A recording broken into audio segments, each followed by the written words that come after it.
Yeah, Chelsea must come from behind at Stamford Bridge to make the Champions League semi-finals. But I wonder, Brian, if you said that to Frank Lampard with, half an hour to go and Ben Chilwell was sent off and they were a goal down, that the 2-0 would be the deficit, mightn't have seemed the worst offer at that stage, would it? No, which he'd been hoping he'd been hoping to get away at 1-0. I mean, he brought on another centre back, having lost Koulibaly, which was very bad for them, I'd say, because Koulibaly may have helped them to get through the last half hour, but ultimately they got done 2-0. They got out of it, not too bad, but it's hard to see them turning around the 2-goal deficit, even in a home game. I thought Real Madrid won very comfortably, made a lot of chances, a lot of clear-cut chances. Chelsea, that was the only chance they had, that late one for Mount and the block from Rudiger getting across. But and the only surprise really is that they didn't get another goal, Real Madrid, really. But he'd probably feel it wasn't too bad in the circumstances after Chilwell was put off. Should Real have put that tie to bed, Damien? I think they have, in essence, Tom, really. Do you think, yeah? Yeah, I think they're a vastly superior side. Chelsea were always hanging on. They created a few chances early on in the game. They need to take one of those to get the nose in front to worry Real, and then you need that Mason Mount one to go in. But going back at 2-0, and I know that Chelsea will have the full complement of 11 back at Stamford Bridge, but this Real Madrid team is something else. You talk about learning to control the game. There was a noticeable drop in the tempo of the game when the red card came, and it's almost like Real Madrid said, OK, let's not give them anything, 10-man, because they went to a flat back 5, and you could easily snatch at that game and commit too many bodies forward and get caught in the counter. Just slow the tempo of the game, and they said, we'll get the second one, it'll come, we know it will. And they got it, and Real Madrid were, I won't say complete control of that game, because Chelsea had a couple of moments, but Real Madrid was sublime tonight. Sublime. They were first half. Some of the interlinking play was fantastic to watch. The only, I suppose, missing thing was another goal. But once the red card came, they just took complete control of that game. Chelsea had a couple of moments, and they didn't get them. Yeah, and it's another game without a goal for Chelsea as well. They're going to need a few next week at Stamford Bridge again for Chelsea, fourth game in a row. Give us a report card on Lampard and how he set the team up, managing at this vaunted level this evening. Brian, how did you think he got on? I think he set the team up reasonably well. He tried to get the best out of the players he picked by playing the back three with the wing backs, hoping to get Chilwell and Reece James involved, which we saw in the first half they were in the game. He put the pairing together up front. I think Felix has been one of their best technical players during this bad spell that they're having. They've only won 2 games in the last 11 in the Premier League. And Sterling has a consistent record of goal scoring at Champions League level. Did they produce tonight? Felix was tame. Sterling, few bits in the first half, should have scored on that opportunity he had. The midfield area, they did okay. He went for played Kante with little football under his belt. So I think the selection's all right. There was no one left out of the team that you could say, he made a big mistake there. He's been great. Modric has been great. Or, Pulisic has been smashing. Ziyech has been great. There's nobody. Gallagher's done all right in bits and pieces. So I think he picked the right team. He made the changes in the game. He brought Chalaboa in to try and stifle it after Koulibaly went off. Then he went for a little bit of attack by bringing on Mount, a bit of energy with Gallagher. So, he did. I wouldn't blame the manager on the result. The Chilwell incident in the second half. That was a big moment, wasn't it? The Cucurella incident in the build-up to that was a critical moment in the game. We look at that moment, and actually we look at the Mount chance in a moment as well, because he would have looked like a very smart boy, Lampard, if that one had gone in. Before we get into that, Damien, I just wanted to ask you, the first thing we talked about this evening was the sort of year and a bit of chaos at Chelsea brought about by the end of the Abramovich era. And if you think about it, this time last year, they went down a 3-1 deficit from the first leg of the tie at Stamford Bridge, and they came back. They were 3-0 up at the Bernabeu and, went to extra time. It was a great tie, and the sense that at the same level of Real Madrid. For what you were saying before the break, you feel there's a big gulf between the teams now. And is that indicative of that chaos that you talked about earlier on the programme at Chelsea over the last year? Yeah, exactly. I mean, Chelsea saw at this time last year was a touch more settled. They've thrown a whole host of money at the squad. A raft of new players have come in. There's new ownership. It's all just gone a bit wrong. We've had 3 or 4 managers since then. It's just been utter chaos at Chelsea since February 2022. You know, some of it self-inflicted, some not. You know, the owners coming in trying to stamp their authority on the squad, thinking, well, we're going to be just like Roman Abramovich, we're going to spend money.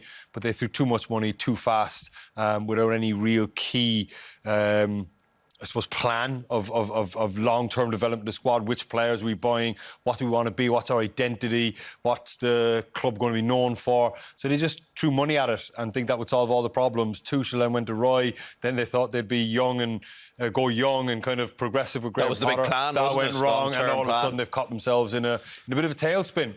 But whatever happens this year, it's just about settling everything down. And if Lampard can produce some reasonably good performances, I think they did well tonight. And I agree with Brian. I think Lampard, you know, performed admirably tonight with his team selection, substitutions, had a little bit of a goal while trying to be defensive at the same time. But I think he knew they were always going to be up against it, against this Real Madrid team. And so it proved. Indeed. Little moments, Damien. Koulibaly getting injured. Yeah. Going to see him go off. Yeah, big before one. we look at the sending off. Listen, Chelsea were stretched with Koulibaly, Silva and Fofana, but watch Cucurella's replacement. Goes all the way in here and he doesn't need to be, and leaves a big raft of space. Now, we talked about Chilwell. If you just hold it there, Chilwell being a little bit more kind of advanced, he's keeping an eye on Carvajal. Ordinarily when Cucurella would go in, he should naturally narrow, but he doesn't because he's been told not to, because, you know, worry about the fullbacks directly engaging with Carvajal. That leaves a huge chasm of space. Cucurella just came on full of beans, full of energy, wanted to make an impact, and he just took an extra 2 steps too far, left Chilwell in an awkward position. Chilwell pulls him down. Correct decision, straight red card, and a free kick on the edge of the box. And that was a turning point in the game. All of a sudden, Real Madrid just did what they had to do, and they got the second goal. Did he make the right decision there? A split second, and, you know, under the glare of the floodlights of the Bernabeu in the Champions League. He was probably hoping he might get away with it on a yellow. Sometimes you see players making that contact, and it doesn't come out as obvious looking as it did there in terms of the player spinning over. But that's part of the game in Spain as well. Rodrigo wasn't going to go down tamely. Yeah, it was a big decision for him. He's an international player. He made a decision. He probably sized up. This is what players do. They make the brains like computers. But they've probably been in that situation before, I suppose. He's sorting it out in his head and saying, well, there's a chance I might get red card, but I'm stopping the goal. Stop goal. Will he score if I don't? And he made a decision, and he suffers the consequences. He left his team down to 10. They got away with it for a few minutes after. I mean, the goal was 72. I think it was 13 minutes before they scored. What would you have done there, David? Yeah, I think what he was trying to do there, he wasn't necessarily going to foul him. He was trying to perform what he would call a half foul, which is just a little tug of his jersey, which maybe slows his momentum and allows Thiago Silva to get round, and half a foul. But at that level, any foul, he's going to go down. We were watching the game, and it struck to me in my uneducated eye that Madrid didn't seem very panicked at all about chasing a second goal. You know, that, you know, Chelsea down to 10 men, we should go for the kill here. They were fairly casual about it. Next thing, Asensio strokes one in from the corner. It was almost like they knew we'll get the second goal. We were actually just mentioning that it was a quite calm stage in the match. You see Chelsea, Frank Lampard here, I don't know who did the organisation and set piece stuff, but it surely wasn't about having nobody near the edge of the box. Whether you've got 8 or 9 or 10 players, somebody has to come out, particularly when it's played back twice. You see, it was played back first short to Cruz, inside to Vinicius, back again outside. And they were slow to react, they were slow to turn around. Cucurella ran by a couple of players to get there. They've got to get out quicker than that, but there has to be at least one out in the day. Normally a team would have 2. I don't like the way teams defend corners now. Anyway, I'd like to see teams with a couple of players up the pitch and keeping defenders back. It seems to be the trend now. You get everybody back in their box. They had everyone back in the box, but they were in the 6-yard box and they left her open, and Jerry called it, you know. Asensio is the real threat. When he comes on the pitch, he scores goals. It would be alarming to see how easily Madrid were able to work that shooting opportunity for Asensio, whatever way you set up for corners. It was a short one. Chelsea are going back to set up, and they've got a way that they set up for corners, so they're getting back, they're getting in position, it's taken quickly, and now it's chaos, it's pandemonium, because nobody's where they should be and everyone's looking. wear the extra Real Madrid players, but in fairness to Real Madrid, they work it really well, and it's crisp strike by Asensio through Fofana's legs. Chaos, pandemonium. I'm spotting a theme here with Chelsea. Tommy, how they sign players and they get Aubameyang, they sign Aubameyang and they don't include him in the Champions League squad. Just given the problems they had in the centre forward, now he's not done well when he's played, but he is a centre forward with a history. I would suggest that leans more towards his attitude and his attitude and what he brings to the group. I'm speculating here, but it's a huge decision. The various managers have given him back a go. Back in playing in the last few weeks again. Yeah, that's right. The various managers have used them. They couldn't even. They can't use them in this competition. Didn't include them. And Badia Sheila, who's played some very good matches. He's had disciplinary issues at a lot of clubs, and a lot of managers won't sacrifice the overall, I suppose, ambience of the squad to tolerate part of the chaos and madness that you talked about earlier, that they made a decision to sign him. Tuchel signed him, and then Tuchel got sacked 5 days later. Whether Tuchel agreed to... Well, Tuchel had him at Dortmund, and he liked him, you know, and he felt he could get something out of him. But I agree with you, it's another crazy one. Some ambience. Isn't it? You wanted to look at that, that moment where Mount could have made it 2-1, and then it would have been a very positive night's work for Chelsea. And listen, there would have been a chance, and it's a couple of chances early on, Raheem Sterling and Joe Felix, but then to get this late, this is a gift horse. I mean, really is. Look at the way it breaks, and we've got to give Rudiger credit. We talked about Asensio coming off the bench and scoring. Talk about Rudiger coming off the bench and doing that, and subs coming on, making an impact, being fully focused on the game and concentrating. That is a wonderful tackle, and he celebrates it with himself there. But if Chelsea could have, if something like that fell for them in a 2-1, there's hope, you know. Yeah, that's what they needed, wasn't it? But it didn't. Real Madrid, snuffed out most. And the story was that Rudiger and Lampard didn't get on too well in his first spell, that they weren't best of pals there, so you enjoyed that one, I'd say. Those little moments are nice, yeah, absolutely. Look, Brian, before the game, you highlighted Vinicius and Benzema because you kind of had to, because 5 of the 6 goals that they got against Liverpool over the 2 legs, those 2 lads were responsible for this evening. And again, just chemistry, telepathy. Brilliant. It's been developing for a few years. A couple of years back, remember we were talking about Benzema whinging about Vinicius Jr. and telling fellas not to pass the ball to him. Now, the partnership, the chemistry between them is just sensational. And they're cutting every match we see them in, they're cutting the opposition apart. They got off a bit lightly, Chelsea, when you see this. It was tough going for Fofana because James is up the line and he's back defending 1v1. James got back well that time, just fails to cut it back Vinicius Jr. But whether it's on the counter-attack or when the opposition have loads of players back, he is just such a threat. Look at this one with James, who was quick. He runs by him as if he stopped, and then he cuts it back. Benzema sets her up again. Another opportunity. Modric tries to coil it around the post. But the threat from this side of the pitch is just so terrifying. This is the sublime stuff I'm talking about, Tom. All these, the pace that they move at, and the speed. I mean, speed does kill, and these guys have just got it in abundance, and they cut Chelsea open at will. Especially in the first half. There's another chance. That could have killed it there, couldn't it? Yeah. That one. Benzema headed over from Rudiger's cross. Rudiger made a good contribution in the times. Sorry, it was Alba's cross. He made a good contribution when he went to the full-back position, Alba.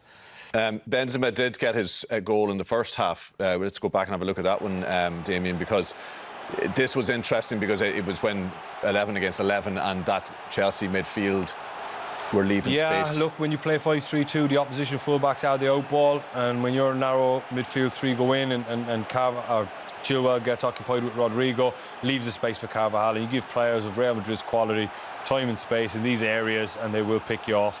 Kind of question for Fofana, maybe you can say he should have been around tighter, but I think he's not got a bad position. It's just the ball is just plumb on the money. And Kepa actually makes a quite decent save here, a good reaction save. Maybe he could have got further away, but I think he's done well when you see it from this angle just to get a hand on it when you look how close it was to him. And Benzema gets the easy tap in, and they were full value for it, that 1-0 lead. Did you find yourself at times there, and there's a lot of football to be played before we get there, wondering how Real and Man City would shape up? Well, even once the draw was made... Looking at how the ties are going I was now. looking at that and going, what will it be? But before the game was played last night, you couldn't have said it'll be almost over after the first leg and Man City will have in the bag. So it wasn't really until last night I started to think about it that... and after tonight? I think it will be Manchester City against Real Madrid. But what a matchup. Yeah. The two teams. When you look at, like, Chelsea created chances against Real Madrid. They do give up chances to Real Madrid, and City won't turn those down. You know, so we watched City last night against Bayern. They are lethal as well.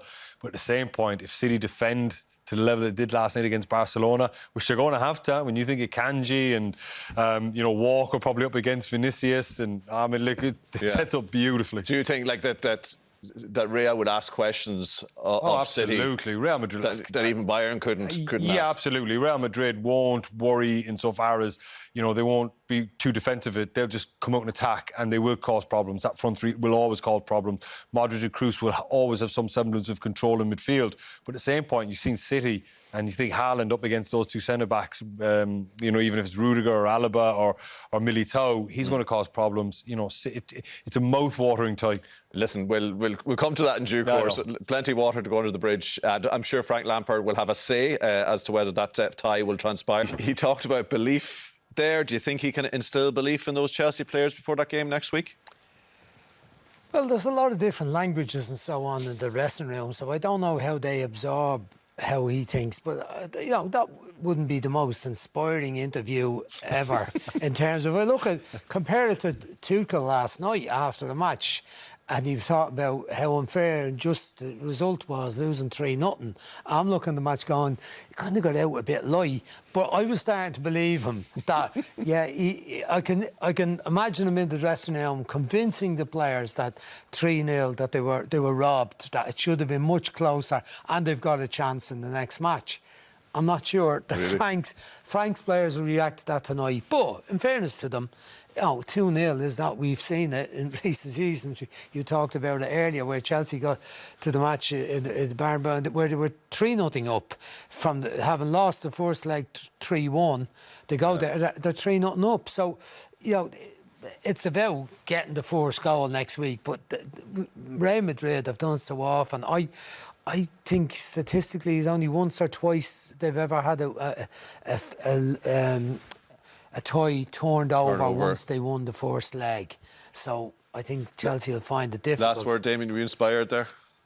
Kind of, yeah. I mean, that answers that question. By me or by Frank? Brian had me going there. Can we do it, lad? Kind of, maybe. Yeah. But I suppose he used the word reality in that interview a couple of times.